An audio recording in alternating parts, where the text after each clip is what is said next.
सीताराम पांडे के जन्म 1797 में भय रहा और वह रहे तिलोई के रहे वाला। तिलोई पहले रायबरेली जिला में लागत रहा, बाद में वो अमेठी जिला में चला गए। तो अब वह तिलोई के बासिंदा सीताराम पांडे, उनका किस्सा अजबय है और बहुत बहुत शानदार उनके कहानी है।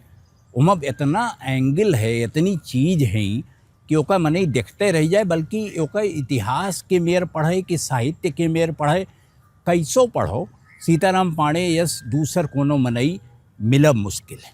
सीताराम पांडे बाबू के नाम रहा गंगादीन पांडे और उनके 400 बीघा ज़मीन रही, खेती करते रहे और एक आम के बाग रहा बहुत बड़ा। वह बगीवा में 400-500 आम के पेड़ रहे।